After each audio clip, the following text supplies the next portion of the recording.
आप सभी को नमस्कार। ऑनलाइन संस्कृत कक्षा में हम लोग इन दिनों महाकवि भास रचित नाटक स्वप्नवासव दत्तम के प्रथम अंक का अध्ययन कर रहे हैं और इस श्रृंखला में हम जो प्रसंग अब तक पढ़ चुके हैं उसे संक्षेप में एक बार यहाँ पर हम पुनः दोहरा लें। योगंधरायण ने वासव दत्ता को अवंतिका के रूप में पद्मावती के पास एक न्यास के धरोहर के रूप में सौंप दिया था और वो ये सोच करके निश्चिंत हो गए थे कि अब मेरा आधा भार समाप्त हो गया है। तपोवन में ये सारी प्रक्रिया चल रही है। हम लोग इसके पहले के वीडियो में ये सब चीज़ें देख चुके हैं। इसके पश्चात हम बढ़ेंगे इसी प्रथम अंक में, जब वो पद्मावती को वासव दत्ता को सौंप चुके हैं, उस निश्चिंत हो चुके हैं इस बात से। उसके पश्चात एक दृश्य आता है और वहाँ से हम अपनी आज की कक्षा को आरंभ कर रहे हैं। ततः प्रविशति ब्रह्मचारी, उसके बाद में ब्रह्मचारी का प्रवेश। ब्रह्मचारी ऊर्ध्वम अवलोक के ऊपर की तरफ देख करके स्थितो मध्याह्नः, मध्याह्न हो गया है, दोपहर हो गई। दृढ़मस्मि परिश्रान्तः, और मैं बहुत अधिक थक गया हूँ। अथ कस्मिन् प्रदेशे विश्रमिष्ये, तो फिर मैं किस स्थान पर विश्राम करूँ। परिक्रमे, घूम करके। भवतु दृष्टम, अच्छा मैंने देख लिया। अभितः तपोवनेन भवितव्यम, यहाँ पे पास में ही तपोवन होना चाहिए। तथा ही, क्योंकि एक ब्रह्मचारी है, ब्रह्मचर्य आश्रम में रहने वाला एक शिष्य है, वो उस तपोवन में आता है जहाँ पर ये सारी घटना चल रही थी, जहाँ पर पद्मावती आई हुई थी और योगंधरायण और वासव दत्ता जो वेश बदल करके उस तपोवन में हैं, वो पद्मावती से मिले थे। वहीं एक ब्रह्मचारी प्रवेश करता है और उसे ये नहीं ज्ञात है कि यहाँ आसपास कोई तपोवन होना चाहिए होगा, और वो बहुत थका हुआ है, विश्राम करना चाहता है, लेकिन वो ये देखता है कि यहाँ आसपास तपोवन होना चाहिए। इस प्रकार से उसे प्रतीत होता है। क्यों प्रतीत होता है, कैसे उसको लगता है, वो अगले श्लोक में बता रहा है। और ये श्लोक महत्वपूर्ण है। इसमें इस पुस्तक में से जो श्लोक महत्वपूर्ण है उनमें से एक श्लोक ये भी है। तो कहता है, विस्रब्धम हरिणाश्चरन्ति अचकिता देशागत प्रत्यया वृक्षः पुष्पफलैः समृद्धविट्पा सर्वे दया रक्षिताः भूयिष्ठं कपिलानि गोकुलधनानि अक्षेत्रवत्यो दिशो निसंदिग्धम इदम तपोवनमयम धूमो ही बहुआश्रयः। देखिए, वैसे भाषा बहुत ही सरल है, संधि भी बहुत अधिक नहीं है, लेकिन एक बार फिर से हम इसे देख लें। विस्रब्धम हरिणः चरन्ति अचकिता देशागत प्रत्यया वृक्षः पुष्पफलैः समृद्ध विटपः सर्वे दया रक्षिताः भूयिष्ठं कपिलानि गोकुलधनानि अक्षेत्रवत्यो दिशः निसंदिग्धम इदम तपोवनम अयम धूमो ही बहुआश्रयः। देशागत प्रत्ययः, देशागत अपने देश में, देश का तात्पर्य है अपने स्थान पर आगत आने के कारण। प्रत्यय कहते हैं विश्वास को, प्रत्ययः जो विश्वास से युक्त हैं, और इसलिए अचकिता जो चकित नहीं है, बिना चकित हुए, किसी प्रकार के भय से रहित हुए। हरिणा जो हिरण है, विश्रब्धम चरंती वो विश्वास पूर्वक चर रहे हैं, अपने जो घास है उसको खा रहे हैं। दया रक्षिता, दया से रक्षित किए हुए, दया से जिनका पालन हुआ है, जिनका पोषण हुआ है, ऐसे सर्वे वृक्षः सभी वृक्ष पुष्प फलैः समृद्ध विटपा, पुष्प और फलों से समृद्ध, विटपः डालियों वाले, शाखाओं वाले हैं। कपिलानि गोकुल धनानि, जो कपिल वर्ण के गायों का जो गाय रूपी जो धन है वो भूयिष्ठम वो बहुत अधिक मात्रा में है।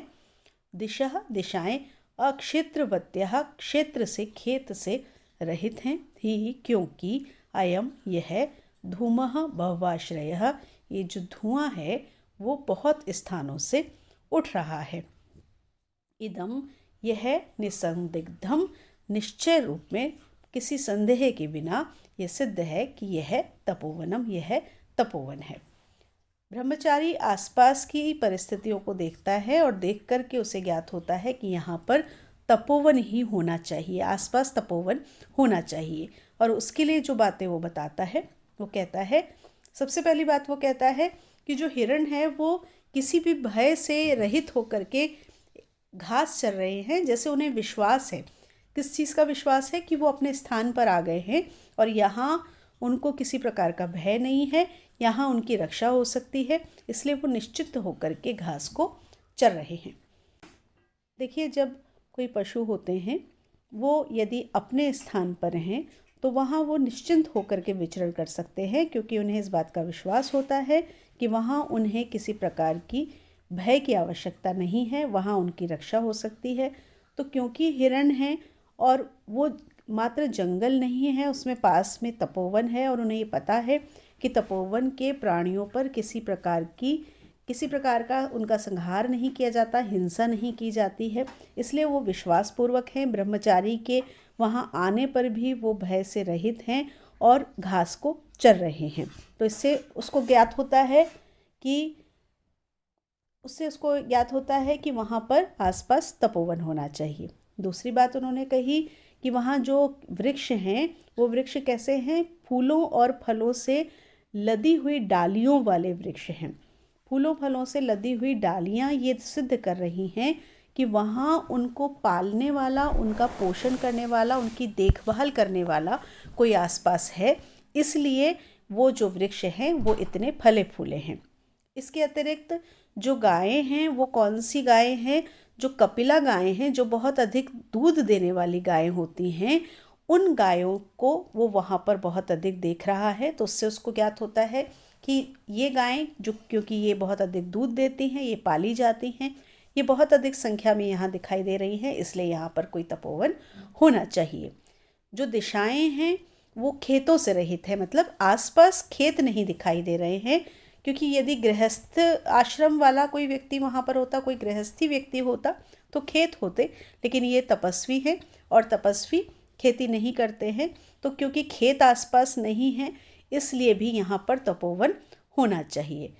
और अंतिम बात जो उन्होंने बताई कि यहाँ पर बहुत स्थानों से धुआं उठता दिखाई दे रहा है, इसलिए ये निश्चित रूप से तपोवन होना चाहिए।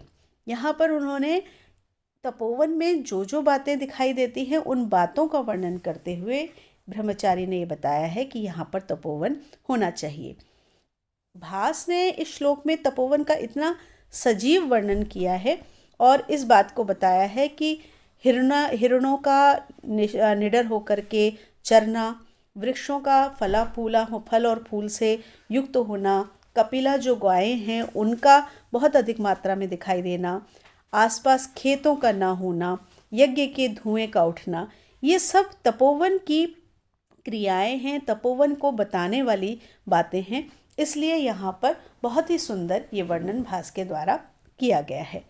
तो यहाँ उस ब्रह्मचारी के द्वारा ये बताया जाता है कि यहाँ तपोवन होना चाहिए। अब हम देख लें कि इस श्लोक की क्या विशेषताएं हैं। तो यहाँ जो तपोवन का बहुत ही सुंदर और बहुत ही स्वाभाविक वर्णन किया गया है, उससे यहाँ पर स्वभावोक्ति अलंकार है, वर्णों का साम्य है, इसलिए यहाँ पर अनुप्रास अलंकार भी दिखाई दे रहा है। और क्योंकि तपोवन होने में हिरणों का विश्वासपूर्वक चलना, गायों के जो झुंड हैं उनका होना, धुएं का उड़ना, ये सब कारण बताए गए हैं, इसलिए काव्यलिंग अलंकार भी इस श्लोक में है। छंद इसमें शार्दूल विक्रीडितम है, रस शांत है, गुण प्रसाद है, रीति इसकी वेदर भी है। अब कुछ व्याकरण यहाँ पर देख लें। तो देशागत प्रत्ययः, अगर इस शब्द को हम देखते हैं तो देशात आगतः प्रत्ययः येषां ते देशागत प्रत्यय, इस तरह से बहुब्रीहि समास बनता है। समृद्ध विटपः को देखते हैं तो समृद्धा विटपः येषां ते, ये भी बहुब्रीहि समास बनता है। दया रक्षितः, दयया रक्षितः तृतीया तत्पुरुष समास बन जाता है। गोकुल धनानि गवाम कुलानि गोकुलानि, गोकुलानि एव धनानि एव गोकुल धनानि, तो इस तरह से समास बन जाता है। बहुआश्रयः बहवः आश्रय यस्य सः, यह भी यहाँ पर बहुब्रीहि समास हो जाता है। इस तरह से हम इनके शब्दों के व्याकरण को भी यहाँ पर बता करके आ सकते हैं। फिर ब्रह्मचारी कह रहा है यावत प्रविशामि, तो मैं यहाँ पर प्रवेश करता हूँ, क्योंकि वो तपोवन उसे ज्ञात हो गया है तो वो कहता है मैं प्रवेश करता हूँ। प्रवेश करके अये आश्रम विरुद्धः खलु एष जनः, अरे ये तो आश्रम के विरुद्ध व्यक्ति हैं, अन्य तो विलोक्य, दूसरी तरफ देख करके अथवा तपस्वी जनों अपि अत्र, अरे तो फिर यहाँ पर तो तपस्वी लोग भी हैं। निर्दोषम उपसर्पणम, तो फिर यहाँ जाने में किसी प्रकार का कोई दोष नहीं है। अये स्त्रीजन, अरे स्त्रीजन। वो जैसे ही प्रवेश करता है तो वही दृश्य हमारे सामने आ जाता है जो हम इससे पहले देख रहे थे, जहाँ पर पद्मावती अपने कुछ सेवकों के साथ तपोवन में अपनी माता से मिलने आई हुई हैं, जहाँ पर यौगंधरायण भी हैं सन्यासी के वेश में, कुछ अन्य तपस्वी भी वहाँ पर हैं, वहाँ पर वासवदत्ता भी अवंतिका के वेश में है। तो तपोवन में जब हम जाते हैं तो तपोवन की एक स्थिति हमें हमारे सामने होती है कि वहाँ हमें तपस्वी मिलेंगे, लेकिन यदि वहाँ पर तपस्वियों से भिन्न, क्योंकि यहाँ पर राजा के परिवार के लोग भी हैं, तो वो तपोवन के वासी नहीं हैं, स्पष्ट दिखाई दे रहा है, स्त्रियां भी हैं।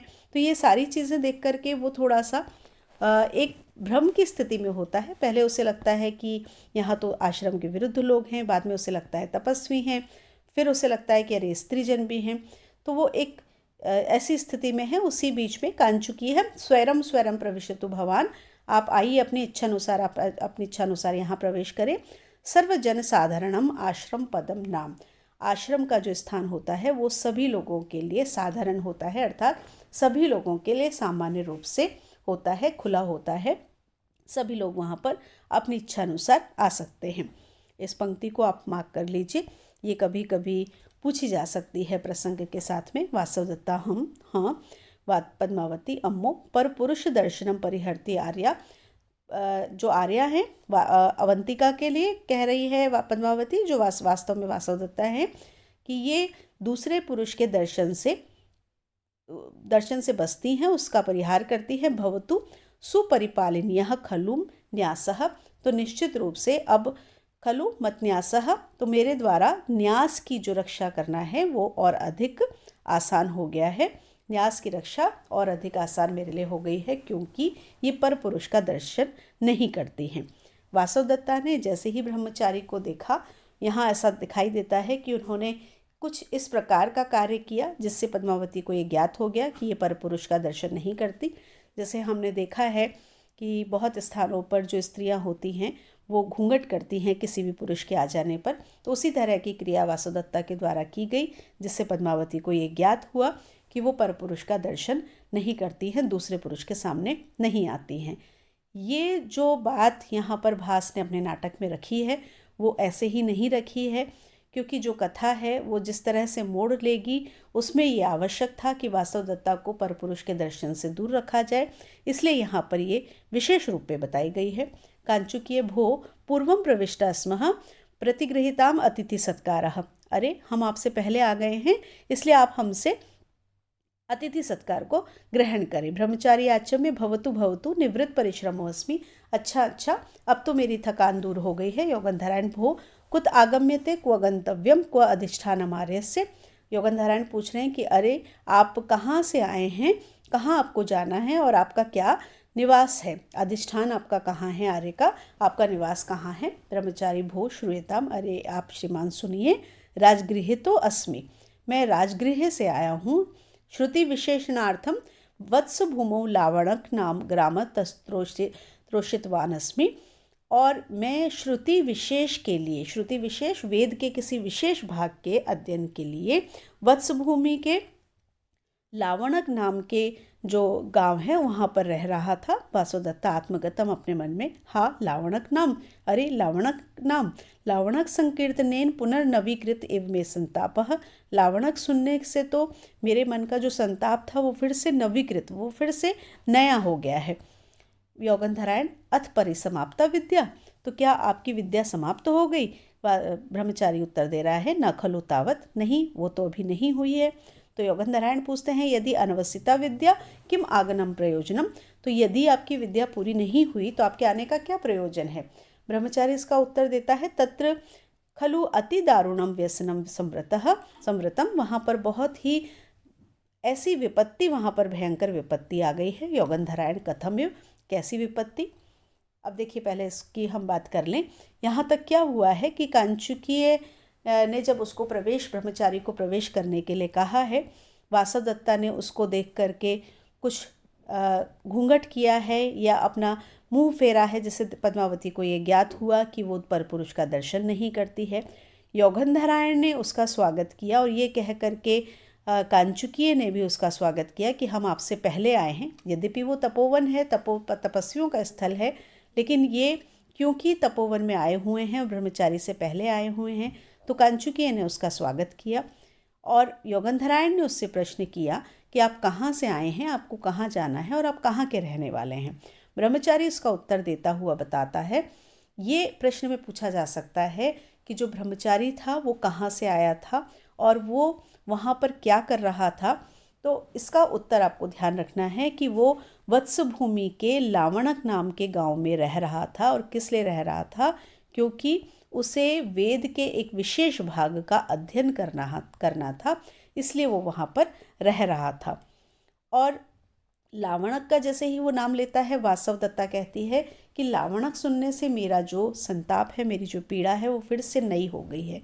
क्यों? क्योंकि लावणक ही वह गांव है जिस गांव में ये खबर फैलाई गई थी कि यौगंधरायण और वासवदत्ता जल करके मृत्यु को प्राप्त हो गए हैं। इस नाटक के जो छोटे प्रश्न बनते हैं, उनके छोटे मुख्य प्रश्नों में से एक प्रश्न यह भी बनता है कि उस गांव का नाम क्या है जहां पर यौगंधरायण और वासवदत्ता मृत्यु को प्राप्त हो गए थे। तो इस नाम को आपको याद रखना है कि वो लावणक नाम का गांव है। तो वासवदत्ता कहती है कि मेरा जो दुख था वो फिर से नवीन हो गया है, क्योंकि जो दुख होता है वो समय के साथ में दब जाता है, लेकिन उससे संबंधित कोई भी बात होती है तो वो दुख फिर से उभर करके आता है। यौगंधरायण उससे पूछ रहे हैं कि क्या आपकी विद्या समाप्त हो गई है, और यदि विद्या समाप्त नहीं हुई तो फिर आप क्यों आए हैं। ब्रह्मचारी इसका उत्तर देता है कि विद्या तो समाप्त नहीं हुई है, लेकिन वहाँ पर एक ऐसी बुरी घटना हुई जिसके कारण मैं वहाँ से आ गया हूँ। यौगंधरायण के पूछने पर कि ऐसा क्या हुआ, वो उत्तर दे रहा है, तत्र उदयनो नाम राजा प्रतिवसति, वहाँ पर उदयन नाम का राजा रहता था। श्रूयते तत्र भवान उदयनः किम सः। यौगंधरायण कहते कि हाँ, उन उदयन का नाम सुना है, तो क्या हुआ उन्हें।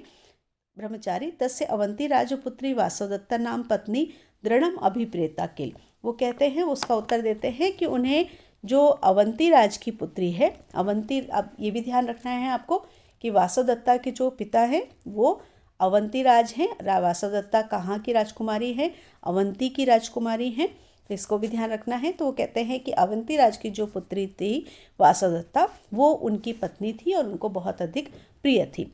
यौगंधरायण भवितव्यम ततस्ततः, हाँ होगी, तो फिर क्या हुआ। ब्रह्मचारी ततः तस्मिन् मृगया निष्क्रांते राजनी ग्राह दाहिन सा दग्धा।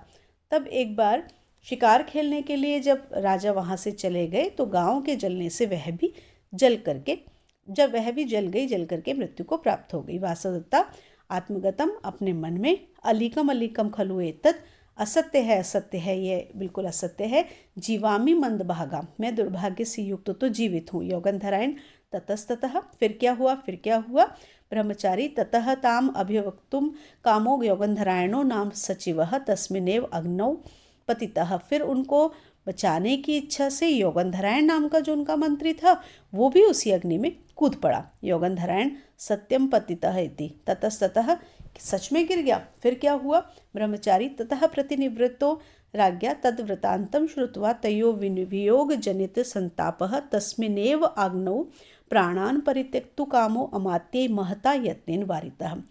फिर जब शिकार से वापस राजा लौटा और उसने इन सारे वृतांत को, घटना को सुना, तो इनको सुनकर के तयो वियोग, उन दोनों के वियोग से, किन दोनों के, यौगंधरायण और वासवदत्ता दोनों के वियोग से उत्पन्न जो उसका संताप था, जो उसकी पीड़ा थी, उस पीड़ा के कारण उस राजा ने उस ही अग्नि में, जिस अग्नि में उन दोनों की मृत्यु हुई, उस ही अग्नि में वो अपने प्राणों को देने की इच्छा से युक्त हुआ और अपने अमात्यों के द्वारा, अमात्य कहते हैं मंत्रियों के द्वारा महता यत्नेन, बहुत अधिक प्रयत्न करके, वारितः, रोका गया या उसको रोका जा सका। वासवदत्ता आत्मगतम, अपने मन में, जानामि आर्यपुत्रस्य मयि सानुक्रोशत्वम, जानती हूँ मैं आर्यपुत्र की अपने प्रति जो उनका प्रेम है, उनकी दया है, उस कृपा है, उसको मैं जानती हूँ। यौगंधरायण ततस्ततः, फिर क्या हुआ। ब्रह्मचारी ततः तस्य शरीरोपभुक्तानि दग्ध शेषाणि आभरणानि परिष्वज्य राजा मोहमुपगतः।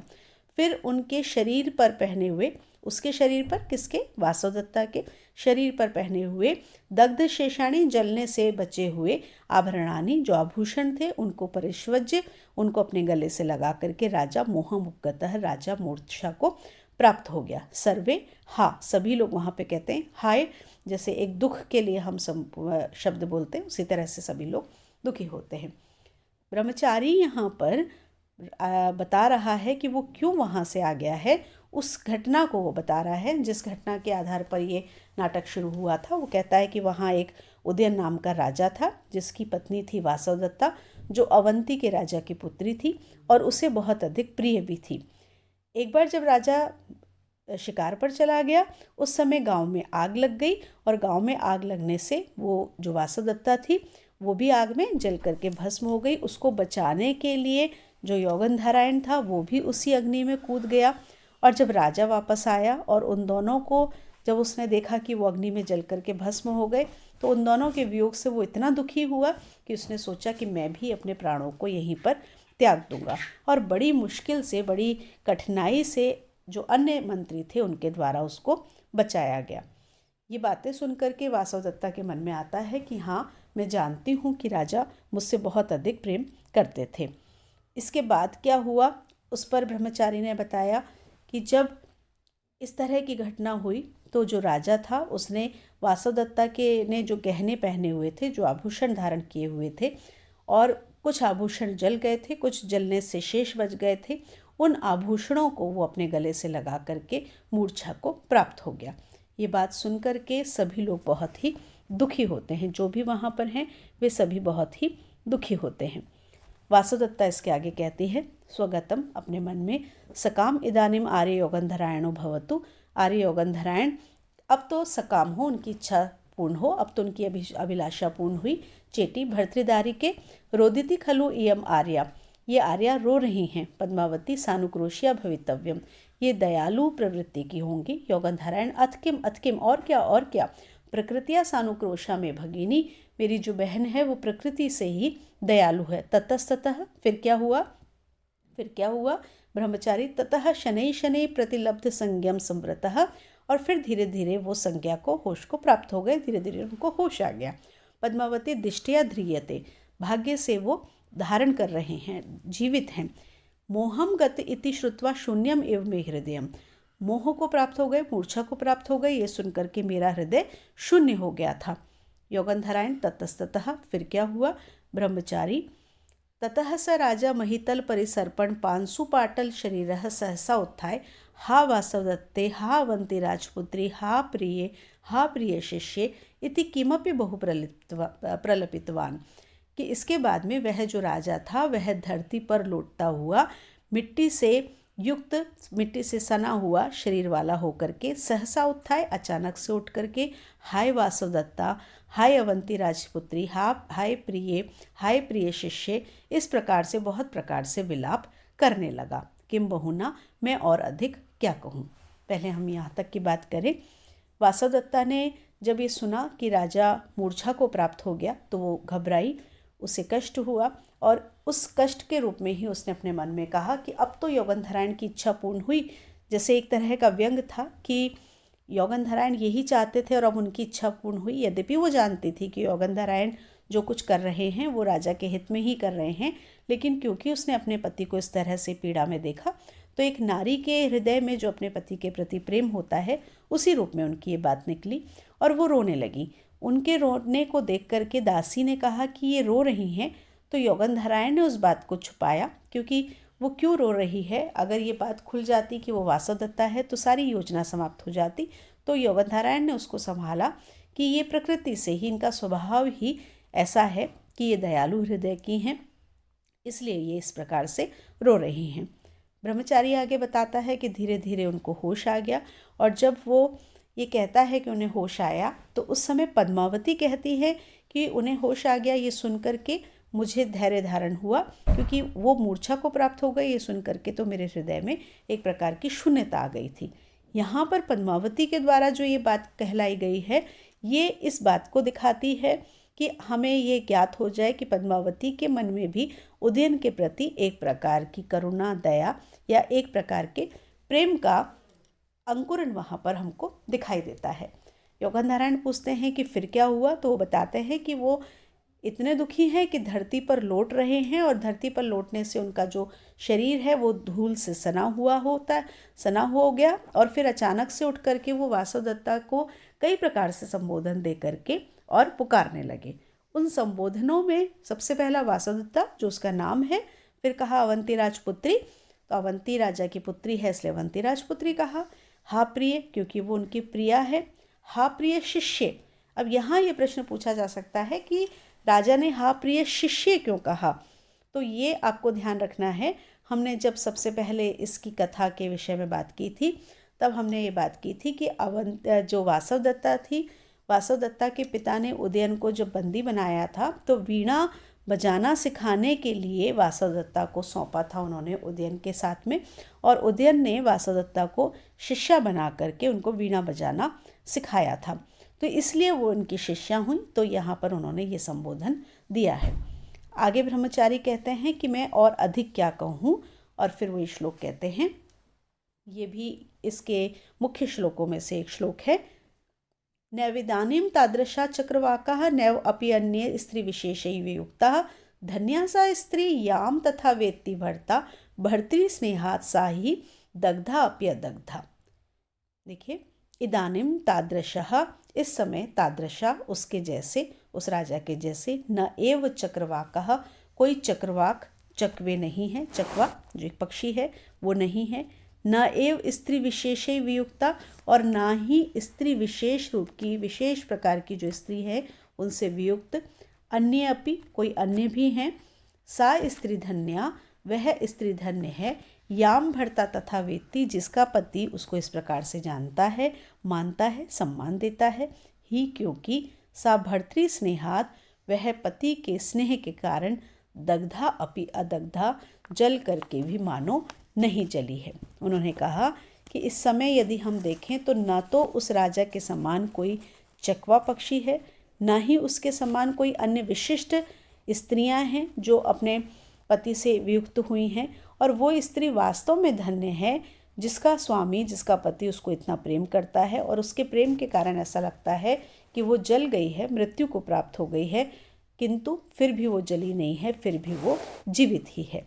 यहाँ पर ब्रह्मचारी ने उदयन की विरहावस्था का जो वर्णन किया है वो बहुत ही स्वाभाविक वर्णन किया है, और वो कहते हैं कि उसका दुख इतना ज़्यादा बढ़ा हुआ है कि जो चकवा पक्षी है, चकवा पक्षी के विषय में हम जानते हैं कि जो चकवा है वो चकवी से रात्रि के समय अलग हो जाता है, उन्हें एक दूसरे को वो देख नहीं पाते हैं और एक दूसरे को पुकारते हुए वो बहुत बार ऐसा होता है कि मृत्यु को भी प्राप्त हो जाते हैं। तो कहते हैं चकवा चकवी जो होते हैं उनको प्रेम का प्रतीक माना जाता है, प्रेमियों के प्रतीक के रूप में देखा जाता है। तो कहते हैं कि ऐसा तो कोई चकवा भी नहीं होगा जैसे कि उदयन दुखी हो रहे हैं अपनी पत्नी के वियोग से। दूसरी बात उन्होंने कही कि जो अपनी विशिष्ट स्त्रियों से वियुक्त हुए हैं, यहाँ पर हम राजा जैसे राम अपनी पत्नी से अलग हुए, अज अपनी पत्नी से हुए, दमयंती से अज अलग हुए, या नल इंदुमती से अलग हुए, इस प्रकार कई ऐसे लोग हुए जो अपनी पत्नियों से, और कैसी पत्नियां जो विशिष्ट हैं ऐसी पत्नियों के वियोग से बहुत अधिक शोकाकुल हुए। लेकिन वो कहते हैं कि इन सबसे अधिक जो वियोगी हुआ है, इन सबसे अधिक जो दुखी हुआ है वो राजा उदयन हुआ है। तो आगे वो बता रहे हैं कि वो स्त्री वास्तव में धन्य है जिसका पति उसे इतना अधिक प्रेम कर रहा है, जो चकवे को भी पीछे छोड़ रहा है और अन्य जो अपनी पत्नियों से वियुक्त हुए लोग हैं, विशिष्ट लोग हैं, उनको भी पीछे छोड़ रहा है, जिनका कोई दृष्टांत, जिनका सामना नहीं कर पा रहा है, उनका सानी नहीं हो पा रहा है। तो ऐसी जो स्त्री है वो यदि जलकर के मृत्यु को भी प्राप्त हो गई है तो भी ऐसा लग रहा है कि वो जली नहीं है, वास्तव में वो जीवित है। यहाँ पर हम इसके विशेष में ये बात कह सकते हैं कि भास ने यहाँ पर जो एक प्रेम का बहुत सुंदर उदाहरण दिखाया है, और वो भी इसके प्रेम का, एक पति का अपनी पत्नी के प्रति का, तो दाम्पत्य जीवन का, दाम्पत्य प्रेम का बहुत ही सुंदर उदाहरण यहाँ पर प्रस्तुत किया है। और जो विरह का जो भाव दिखाया है वो बहुत ही सुंदर भाव दिखाया है। और दूसरी बात उन्होंने बताई कि पति का जो प्रेम है उसमें वो ऐसा प्रेम है कि पत्नी ने शरीर त्याग कर दिया है, लेकिन फिर भी उनके प्रेम के कारण वो जीवित है। चकवे पक्षी के विषय में भी यहाँ पर बताया, जो एक लोक प्रसिद्धि है, उसको भी हम यहाँ पर बता करके आ सकते हैं। अलंकार देखें तो यहाँ पर प्रतीप अलंकार है, क्योंकि उपमेय उदयन और उपमान चक्रवाक को, तो जो उपमेय है उससे उपमान को हीन दिखाया गया है, इसलिए यहाँ पर प्रतीप अलंकार है। छंद शालिनी है, रीति वही वैदर्भी है, और व्याकरणात्मक टिप्पणी भी देख लें तो बहुत सीधे सरल से शब्द हैं, जैसे स्त्री विशेषई, स्त्री नाम विशेषई, भर्तृ स्नेहात, भर्तृ स्नेहात, षष्ठी तत्पुरुष दोनों में होता है। भर्त्रा शब्द अगर देखें तो भ्री धातु से त्रिश प्रत्यय लग करके भर्त्रा शब्द बना हुआ है। अब इसके बाद योगंधरायण पूछते हैं, अथ वो तम तु परिवस्थापितुम न कश्चित यत्नवान आमत्यः, तो क्या उनको संभालने के लिए किसी मंत्री ने प्रयास नहीं किया। ब्रह्मचारी कहते हैं, अस्ति रुमणवान आमात्यो दृढ़म प्रयत्नवान तत्र भवंतम परिवस्थापितुम, कि हाँ, रुमणवान नाम का जो मंत्री है उसने बहुत अधिक प्रयत्न किया उनको संभालने का। ये भी एक बहुत महत्वपूर्ण प्रश्न यहाँ पर पूछा जाता है कि जब योगंधरायण वासवदत्ता के साथ में एक तरह से मृत्यु को प्राप्त हो गए थे और राजा उदयन बहुत दुखी थे, तो उन्हें किसने संभाला था, किस मंत्री ने उनकी देखभाल की थी, तो इसको नाम को आपको ध्यान रखना है, वो हैं रुमणवान, जिन्होंने उनकी देखभाल की थी। तो ये जब प्रश्न आता है तो उसके उत्तर में आपको रुमणवान का नाम लिख करके आना है। तो वो कहते हैं कि नहीं, रुमणवान नाम के मंत्री हैं जिन्होंने उनको बहुत अच्छे से संभाला है। आगे वो उसको बताते हैं, क्योंकि वह अनाहारे तुल्यः प्रतत रुदित क्षाम वदनः शरीरे संस्कारम नृपति सम दुखम परिवहन दिवा वा रात्रो वा परिचरति यत्नै नरपतिम नृपः प्राणान सद्य त्यजति यदि तस्यापि उपरमः। रुमणवान ने कैसे उनको संभाला है, कितना उनका ध्यान रखा है, उसके लिए उन्होंने कहा है अनाहारे तुल्यः, अनाहार के समान, जैसे आहार को ग्रहण ही नहीं करते हैं उसके समान रहते हुए, प्रतत रुदित क्षाम वदनः, लगातार रोने के कारण जिसका मुख दुर्बल हो गया है, नृपति सम दुखम शरीरे, राजा के समान दुख से युक्त होकर के शरीरे संस्कारम परिवहन, शरीर के जो संस्कार हैं, जो नित्य क्रियाएं हैं, उनका परिवहन करते हुए, उनको पूरा करते हुए, मात्र उनको ही करते हुए, दिवा वा रात्रो वा, दिन में या रात्रि में, यत्न के द्वारा, नरपतिम परिचरति, राजा की वो सेवा करते हैं, यदि नृपः प्राणान त्यजति, यदि राजा प्राणों को त्याग देता है, तस्यापि उपरमः, तो उस सद्यः, तो उसकी भी मृत्यु शीघ्र ही निश्चित है। रुमणवान किस प्रकार से राजा की देखभाल कर रहा है उसका एक वर्णन यहाँ पर ब्रह्मचारी कर रहा है, और वो कहता है कि रुमणवान इतना अधिक दुखी है उस राजा के दुख के कारण कि वो राजा के समान, राजा की देखभाल करने के लिए भोजन न करने के बराबर करता है, अनाहार के समान रहता है, कि इतना सा भोजन कर पाता है कि उसे ये मान लिया जा सकता है कि उसने आहार को ग्रहण ही नहीं किया है। दूसरी बात कि क्योंकि राजा रोता रहता है, तो राजा के दुख के कारण वो खुद भी रोता रहता है, और उस दुख के कारण उसका जो मुख है वो बिल्कुल दुर्बल हो गया है, और उसकी जो शोभा है वो मंद हो गई है। फिर आगे वो बताते हैं कि वो राजा के समान उसी प्रकार से दुख वहन कर रहा है जैसे राजा दुख वहन कर रहा है, और केवल अपने जो नित्य क्रियाएं होती हैं, स्नान आदि जो क्रियाएं हैं उनको करता है, बाकी समय वो पूरे राजा की सेवा में संलग्न रहता है, और रात दिन लगातार वो राजा की सेवा करता है। ऐसा नहीं कि वो थोड़े समय जा कर के संभालता है, बल्कि वो पूरे समय राजा के साथ में लगा रहता है और उसको संभालता रहता है। और अधिक क्या कहूँ मैं, वास्तव में उसकी स्थिति ऐसी है कि यदि इस दुख को राजा नहीं संभाल पाया और राजा की मृत्यु हो गई, तो वह भी शीघ्र ही अपने प्राणों को त्याग देगा। तो रुमणवान ने किस प्रकार से राजा की सेवा की है उसका यहाँ पर ब्रह्मचारी वर्णन कर रहा है। यहाँ पे महाकवि भास ने रुमणवान की जो भक्ति है अपने राजा के प्रति उसको बहुत अच्छे से प्रकट किया है और ये बताया है कि वो मंत्री इतने अच्छे से राजा का ध्यान रख रहा है कि वो अपने प्राणों को भी उनके ऊपर खत्म कर सकता है, समाप्त कर सकता है, न्यौछावर कर सकता है। इस श्लोक में वर्णों की समानता हमको दिखाई दे रही है। तो यहाँ पर अनुप्रास अलंकार है, छंद है इसमें शिखरिणी, रस इसमें करुण रस है, क्योंकि इसको पढ़ करके जो मन में एक दया का भाव उत्पन्न होता है, करुणा का भाव उत्पन्न होता है, तो ये करुण रस है। और वासवदत्ता के वियोग के कारण ये करुण रस यहाँ पर उत्पन्न हो रहा है। गुण और रीति वही, प्रसाद और वैदर भी है। अब हम कुछ इसके शब्दों को देख लें। तो नृपति सम दुखम, नृपति नाम समम, नृपति समम, नृपति समम दुखम यस्मिन तम नृपति सम दुखम, इस तरह से ये पहले तृतीय तत्पुरुष होकर के और फिर आगे बहुब्रीहि समास के रूप में हो जाएगा। संस्कार शब्द में देख लें, सम उपसर्ग से क्री धातु में घय प्रत्यय लग करके संस्कार शब्द बना हुआ है। परिवहन में परि उपसर्ग से वह धातु से क्षत्रिय प्रत्यय लग करके परिवहन बना हुआ है। इसी तरह से उपरमः में उप उपसर्ग से रम धातु और घय प्रत्यय लग करके उपरमः शब्द आगे जा करके बना है।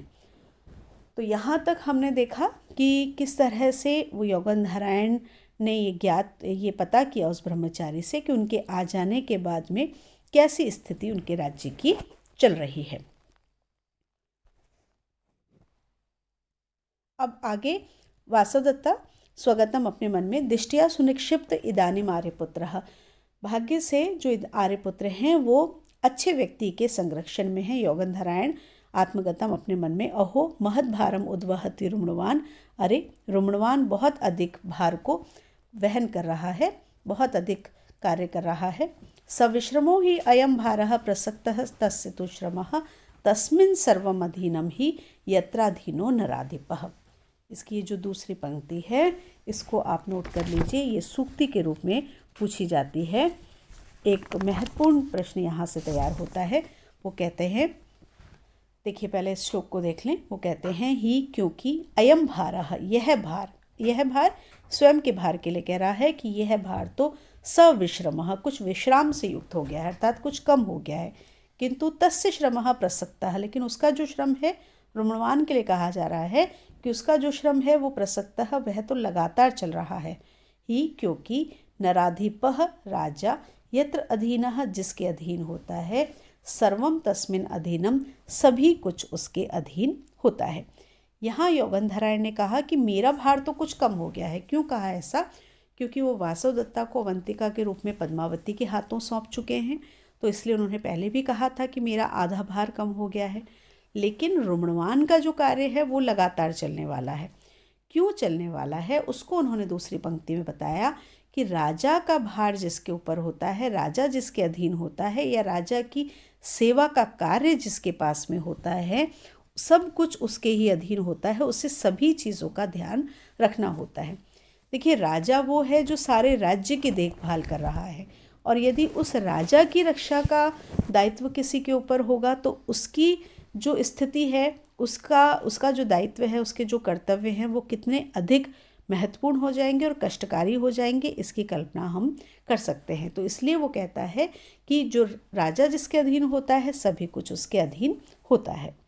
यहाँ पर इस श्लोक की विशेषता ये है कि योगंधरायण यद्यपि इन सारी योजनाओं को करने वाला है, लेकिन फिर भी उसने अपने कार्य की अपेक्षा रुमणवान के कार्य को अधिक महत्वपूर्ण बताया है, और ये भी बताया है कि जिस व्यक्ति पर राजा का दायित्व होता है वही अधिक महत्वपूर्ण हो जाता है। यहाँ इस श्लोक में विशेष कथन से सामान्य कथन का समर्थन किया गया है, इसलिए अर्थांतर न्यास अलंकार है, छंद इसमें अनुष्टुप है, रस शांत है, गुण प्रसाद है और रीति वैदर भी है।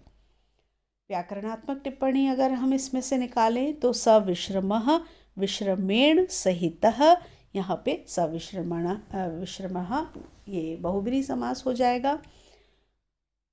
शब्दों को देखें तो भारः भ्री धातु से घय प्रत्यय होके भारः बनता है, प्रसक्तः उपसर्ग संचि धातु से त प्रत्यय लग करके प्रसक्तः शब्द बनता है। आगे बढ़ते हैं हम। तो प्रकाशम, अब सामने राजा पूछ रहा है, अभी तो ये मन में कह रहा था, अब सामने वो पूछ रहा है, अथ भो परिवस्थापितम इदानीम स राजा। तो अब क्या वो राजा संभल गए हैं, उनको होश आ गया है। ब्रह्मचारी, तद इदानीम न जाने, ये तो मैं नहीं जानता हूँ। इह तया सह हसितम, इह तया सह कथितम, यहाँ उसके साथ हंसा था, यहाँ उसके साथ बात की थी। इह तया सह पर्युषितम, यहाँ उसके साथ बैठा था। इह तया सह कुपितम, यहाँ उससे क्रोधित हुआ था। इह तया सह शयितम, यहाँ उसके साथ सोया था। इति एवं तम विलपंतम राजानम आमात्य महता यत्नेन तस्मात् ग्रामात् गृहीत्वा अपक्रांतः।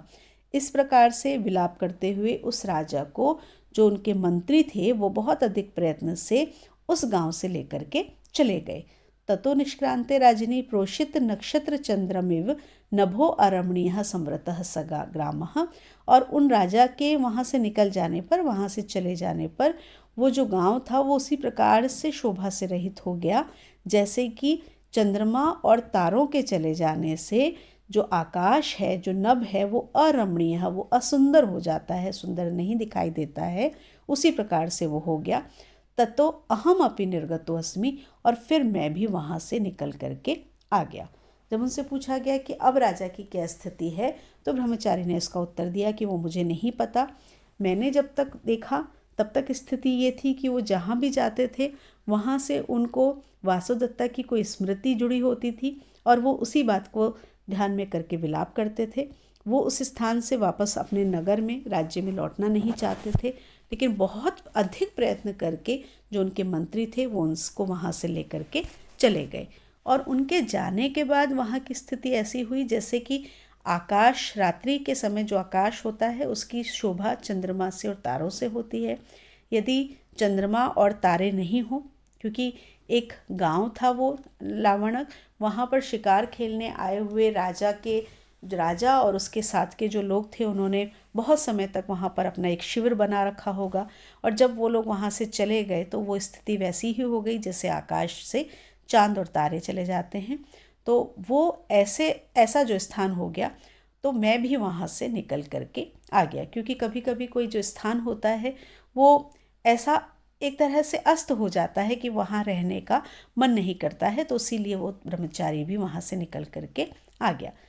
तापसी जो वहाँ पर बैठी हैं, सब सुन रही हैं, वो कहती हैं, स खलु गुणवान नाम राजा यह आगंतुकेन अपि अनेन एवं प्रशस्यते।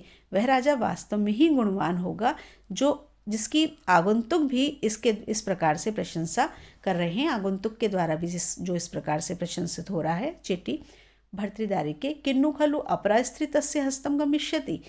जो दासी है वो पूछती है, राजकुमारी क्या दूसरी स्त्री उनके हाथ में जाएगी? हाथ में जाएगी का तात्पर्य है कि क्या दूसरी स्त्री से उनका विवाह नहीं होगा? भाई उनकी पहली पत्नी की मृत्यु हो चुकी है, वो इतना दुखी हो रहे हैं, तो क्या किसी और से उनका विवाह नहीं होगा? तो पद्मावती आत्मगतम, पद्मावती अपने मन में, मम हृदयन एव सहमंत्रितम, मेरे हृदय के में जो बात थी वही बात यहाँ पे इन्होंने कही है। मेरे हृदय के समान ही बात यहाँ पर इस दासी ने पूछी है।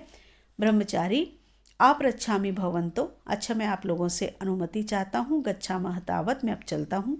उभो दोनों गम्यताम अर्थ सिद्धये, आप अपने कार्य की सिद्धि के लिए जाएं। ब्रह्मचारी तथास्तु, ऐसा ही हो, और वो वहाँ से निकल जाता है। यहाँ पर जब ब्रह्मचारी ने सारा वर्णन किया तो जो तापसी है, पहली बात तो वो कहती है कि वो राजा इतना अधिक गुणवान होना चाहिए जिसकी एक अतिथि, एक आगंतुक भी इस प्रकार से प्रशंसा कर रहे हैं। और चेटी एक सरलता में एक प्रश्न पूछ लेती है कि क्या किसी अन्य से उस राजा का विवाह नहीं होगा?